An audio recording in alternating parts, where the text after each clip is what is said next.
Welcome to Dark Horizon Creations. I'm Mike.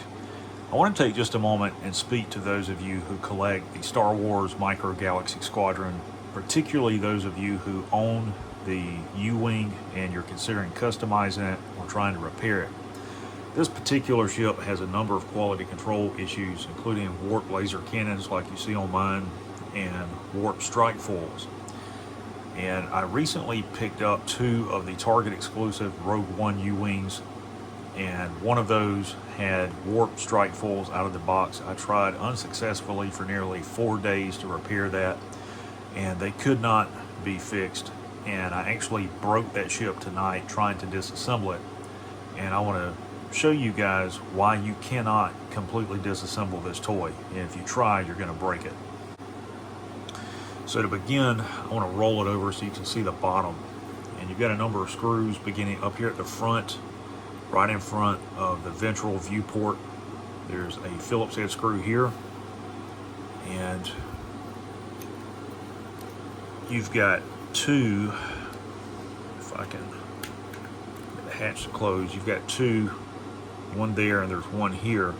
And if your strike foils are loose, you can back these screws out and then tighten them down, and that will allow this to secure to the side of the fuselage. And then you've got two back here on either side of the engine pylons, and then you've got one in the center. Now, if you remove all these screws, that will allow the top and bottom halves of the fuselage to be loose. And of course, you can open the cockpit and then pop off that part. Now, if you do that, and I will zoom in so you guys can see this, you can see the interior of the cockpit and the ship. And there's nothing visible showing you why these two halves would not separate. But right in here, on either side, there are two Phillips head screws that come up from the bottom. And if you try to separate it, you can see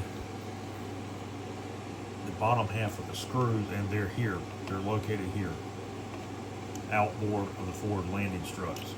This is where it's at. So if you look right in here, right around the comlink console, that's roughly where they are. And they're holding the top to the bottom half of the fuselage. You can't remove them. There's no way to remove them because they've created it in such a way with these tabs. When the top slides down to the bottom, it secures in place and it cannot be popped out. So if you try to remove the top half from the bottom, you're going to break the ship. There's no other way to repair that. And it's sort of frustrating because some of the parts of the engine on some of these ships is also unsymmetrical. So there's Phillips head screws here as well as in here. And the only way to get access to that is to separate the ship. So it's really impossible to disassemble the ship without breaking it. They can be repainted, but for the cost of the ship, it isn't worth it to try to disassemble it in order to repair it. It's best to just replace it. I have yet to find any of the parts on here that can be easily exchanged, except for like the top cover off the back and maybe the side hatches for the troop bay and the strike foils. And I hope it helps you avoid breaking your ship if you intend to disassemble it to customize it or attempt to repair it.